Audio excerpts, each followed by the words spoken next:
Hi everybody. So here we are in 2017 and I wanted to talk to you guys a little bit about diets today. This isn't really a physical health blog or YouTube channel, but I do want to talk about diets and a little bit off the beaten path, the diet of the mind.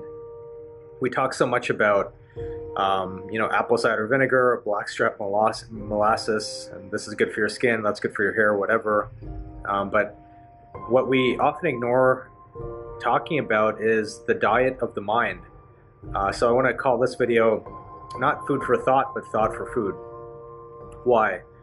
Because as important as it is that we put the right foods into our bodies to nourish ourselves, to grow strong and to be healthy so that when we're older we have a good meat suit, as I like to call it, it's really important that we put the right thoughts into our mind, because the thoughts in our mind actually nourish our physical body as well as our mental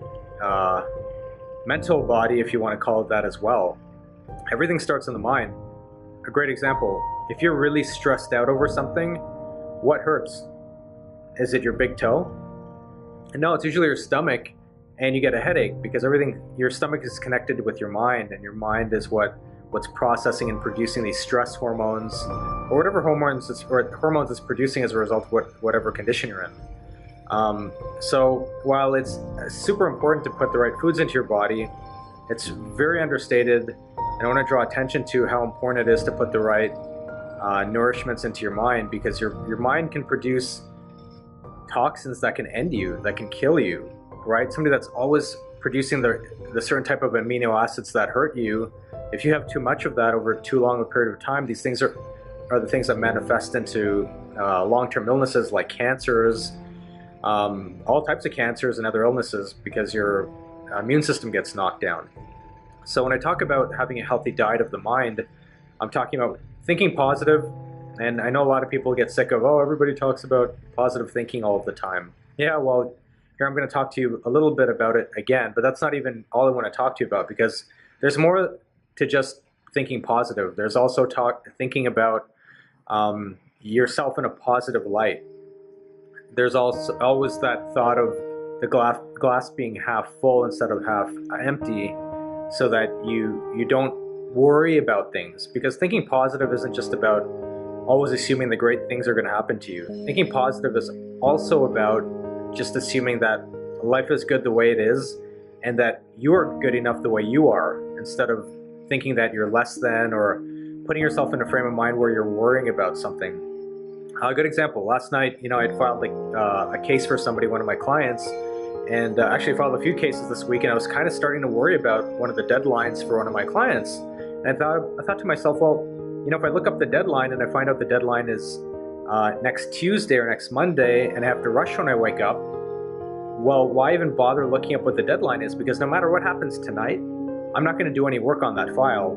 So why go to bed with the anxiety or the worry of what I might have to do tomorrow? Why not just have a nice, peaceful evening and wake up tomorrow, check the deadline, and then coordinate my schedule appropriately? So I didn't want to put the worry in my mind. I didn't want to feed my mind the diet of worry or stress or anxiety.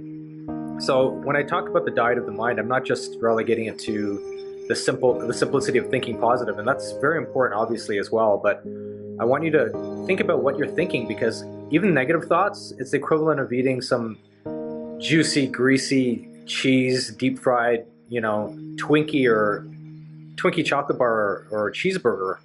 Because every time you think a negative thought or a bad thought or something that doesn't produce the right hormones in your mind, you're actually feeding yourself garbage.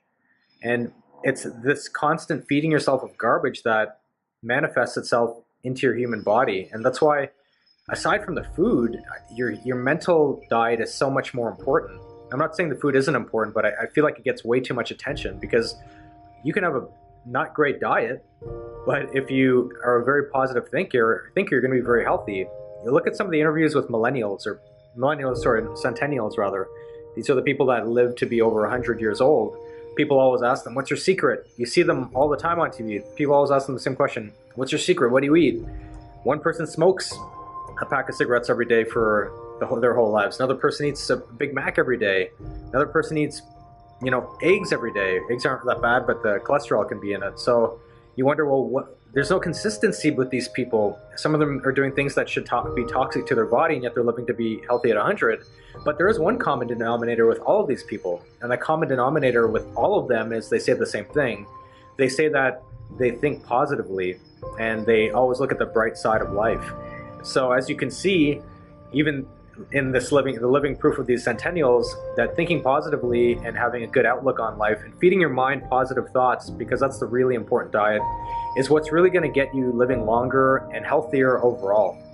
So a little bit of food for thought, or thought for food for you to think of, and that's all I wanted to talk to you guys a little bit about today. So when you're thinking about your diet and worrying about losing weight and this, that, and the other, also start thinking about the diet of what you're putting in your mind.